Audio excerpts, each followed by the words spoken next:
আসসালামু আলাইকুম ভিউয়ার্স, কেমন আছেন সবাই? অনেকদিন পরে আপনাদের মাঝে ভিডিও নিয়ে হাজির হলাম। আসলে বলতেই হয়, বদনজর খুব খারাপ জিনিস। আপনার ভালোটা সবাই নাও নিতে পারেন। তবে হ্যাঁ, যদি ১০ জনের মধ্যে ৮ জন আপনার ভালো খুঁজে, নিঃসন্দেহে আপনি একজন ভালো মানুষ। এই তো ঈদকে সামনে রেখে আমি কিছু কাপড় নিয়ে আসলাম অনলাইনে, অফলাইনের আপুদের জন্য। পাশাপাশি ভাইয়ারাও দেখতে পারেন। হয়তো বোন বা মা বা পরিবারের যেকোনো মেয়ে সদস্যের জন্য নিতে পারেন। একদম শূন্য থেকে ছোট পরিসরে শুরু করা। এখানে দেখতে পাচ্ছেন আমি পার্সেল আনবক্সিং করছি। আসলে কি বলবো? আপনারাই দেখেন। আমি এখানে উম ৫ টা আ কাপড় নিয়ে এসেছি একদম মিডিয়ামের।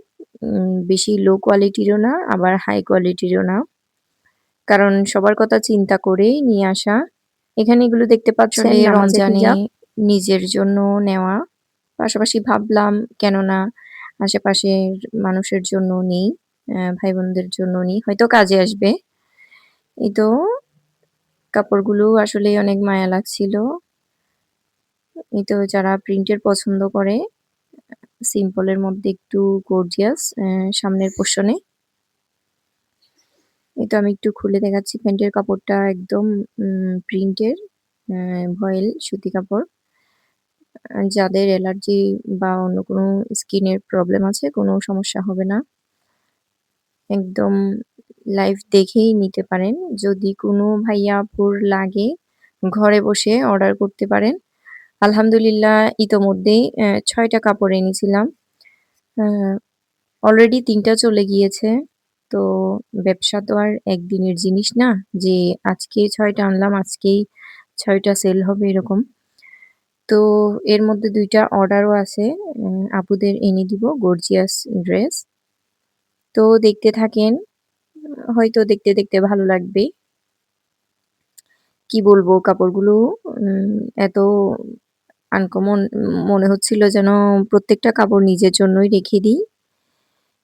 এই তো দেখেন কাঠালি কালারটা কতটা সুন্দর কি বলবো।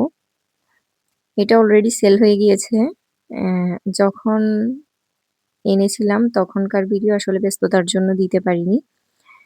তো দেখেন কাপড়গুলো কেমন ইউনিক ডিজাইনের। কালার কন্ট্রাস্ট গুলো জাস্ট ওয়াও অসাধারণ। তো কোনো ভাই-বোনের লাগলে অবশ্যই নক দিবেন। YouTube এর এই একই নামে আমার পেজ রয়েছে। চাইলে পেজেও নক দিতে পারেন। এটাও একটা বুটিক্সের উপরই উম হালকা কাজ আছে। যারা ভারী কাজ হিবিজিবি পড়তে চান না তাদের জন্য এই কালেকশন গুলো। এই তো প্যান্টের কাপড়গুলো কি বলবো একদম সফট ওড়নাগুলো গায়ে বসে থাকবে।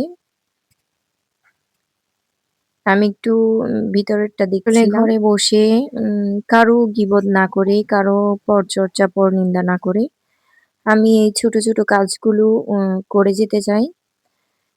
কারণ গীবত করে, পরনিন্দা করে তো আর দিন চলবে না। এই ব্যবসা করে যে কোটিপতি, লাখপতি হয়ে যাব তা না। তবে হ্যাঁ, ব্যবসাতে আল্লাহ রসুল বলেছেন বরকত আছে। তবে হয়তো আছে। নিজে ২-১ টা কাজে হাত দিয়ে যা বুঝলাম ব্যবসা করে কেউ কোটিপতি হয় না। আ বিশেষ করে আমাদের মতো ছোট উদ্যোক্তারা। তবে হ্যাঁ, আলহামদুলিল্লাহ আ বেনিফিটও পেয়েছি প্রচুর। যা মানুষের প্রতিহিংসা করে, মানুষের পরচর্চা করে, গীবত করে কিছুই পাওয়া যায় না। আসলে যারা করে তারা বুঝি না কেন করে। তো আজকের মতো ভালো থাকবেন সবাই। আসসালামু আলাইকুম।